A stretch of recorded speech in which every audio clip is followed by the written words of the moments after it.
been involved in various paranormal activities such as seance, telekinesis, remote viewing, vision of the future, black magic, Hmm. healing, and so on. What is the most surprising event that you ever experienced, and what is your explanation for all these phenomena? That's an extremely difficult question and one that you cannot summarize. Um, I have learnt that it's better for me not to try to give an explanation of how things happen, why they happen. I would rather work with a scientific approach, whereas they can analyze me, they can see what takes place, and they give the explanations. To me, it's natural. We all function at this level. The most important thing that happened, well, there's so many, oh God. I suppose the most important one really was my mother. We were never close. She had never looked after me. I never lived with her. I think the most I lived with her was 6 months. However, when I came out of the Air Force, I went to live with her for a while. I then got married, and within a short while, my name was appearing in the newspapers for this, that, and the other. And she came up for a holiday. She said, "What's all this nonsense you're in?" I said, "What do you mean nonsense?" "Ah," she said, "it's a load of rubbish." I said, "No, not really." "Yes, it is." And I said, "Okay." Well, we're just sitting there, and I said, "I want to tell you something, Mother." She said, "What?" I said, "Do you know what I see with you? I see a man in army uniform. His forage cap is a different color. He's a sergeant." My mother went totally pale, and I suddenly blurted out, "That man's my father. His name is Tom Brown." And she just rushed out of the room screaming, because I never knew my father. My birth certificate gave me my mother's maiden name, the family name Cracknell. And I tried to question her, even to the point where I'd looked after her in her old age and she was dying in an old folks home. And I said, "Are you going to tell me about my father?" And she said, "No." I said, "Okay." But I think that was probably, at that time, extremely significant. And then I began to drift away from the spiritualistic connotations that they put on it. I didn't like the term medium. I'm not a medium. A medium is, as it indicates, the in-between. And that the dead are supposed to talk to you. You're supposed to give messages. I had to break away from that. I couldn't go along with it. I couldn't accept it. I was a psychic. I had this psychic ability, and I wanted to put it to a correct use, a proper use. Not something banal of sitting down and saying, "Oh, your mother's here, your father's here, they love you very much, everything's going to be good," blah, blah, blah, blah. It's a load of garbage. So I suppose I turned to crime and got involved in extremely mysteries. I think that's the key. There's an answer.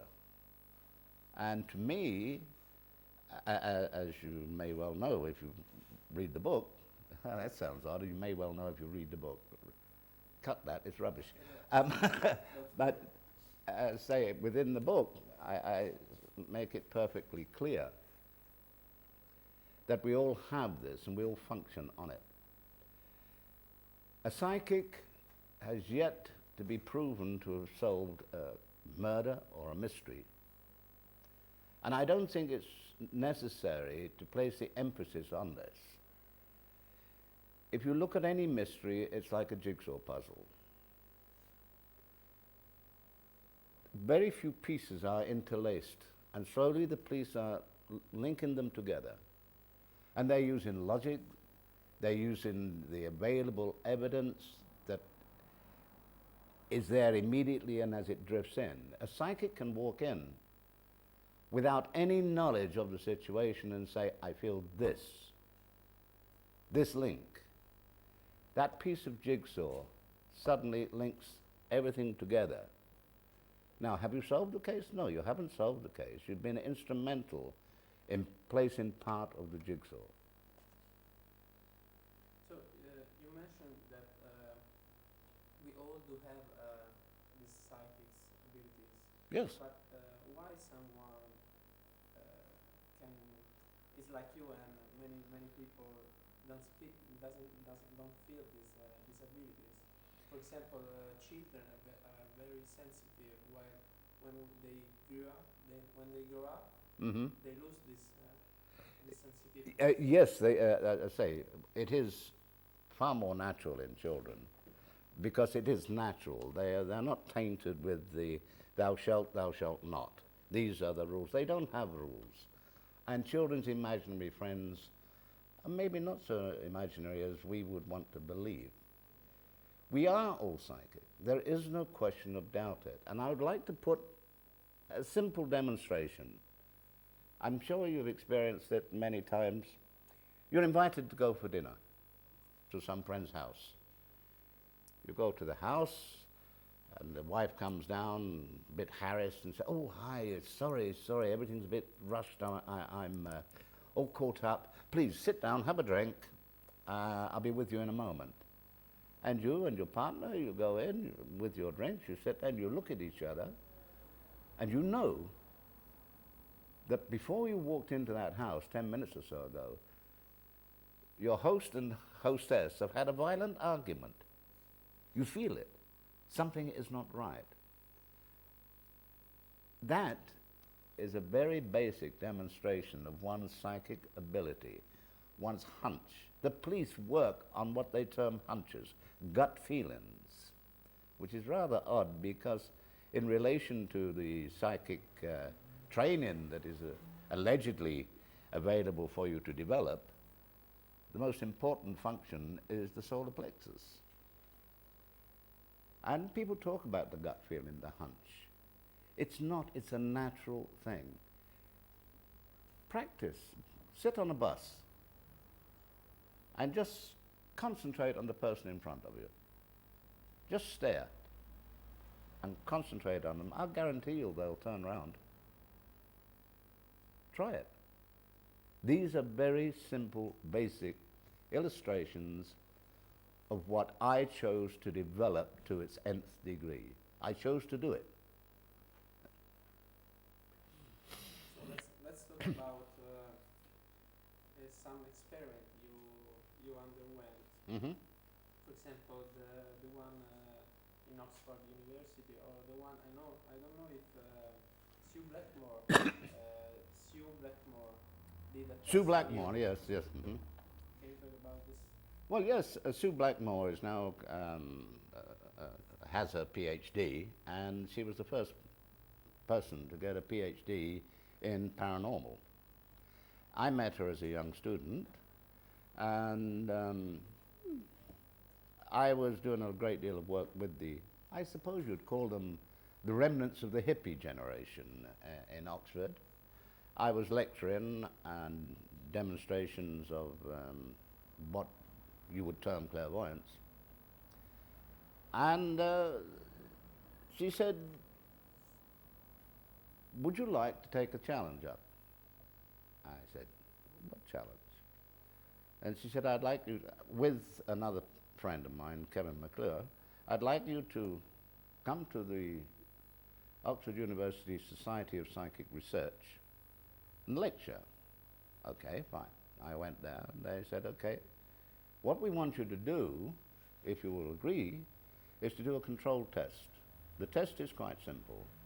They took me into the lecture room, and the university lecture room, you're in the well, and seats are all around you. And this is where you will be lecturing. We don't know how many people will be here tonight, 100, 200, we don't know. Would you like to select any chair around you, anywhere? Or could we select one? I said, yeah, okay. They selected one, and they said, right. somebody may or may not sit in that chair tonight. We would like you to write down your comments about that person who will or won't sit in that chair. I remember going back, I composed myself, and just suddenly the man was there. And I just wrote 3 foolscap pages, and they immediately took it off of me. They locked it in a safe, and they said, now we'll go for dinner, but we are with you all the time. You don't go anywhere, we are with you. And we came to the lecture, and they outlined the experiment. And bearing in mind, this was the academics' approach to psychic phenomena. They were there purely as scientific observers. They explained what I had done, and the guy sitting in the chair,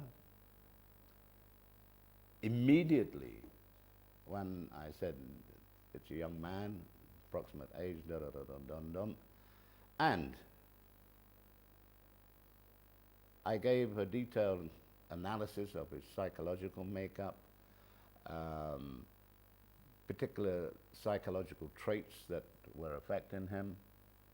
I then described an area where he should know, and I led him down this country lane to a fence, and I said, and there, leaning on the fence, is the man that influenced you a great deal.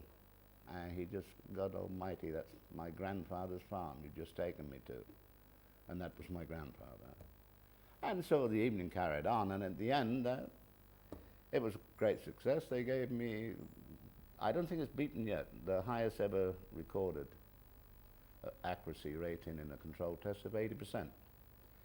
You bear in mind that you have to take away a great deal normally for generalities which affect everybody. You know, okay, fine, you're left-handed, you're right-handed. I mean, that didn't come into it, but that is the type of thing which you don't score. You score for direct hits. And I got 80%.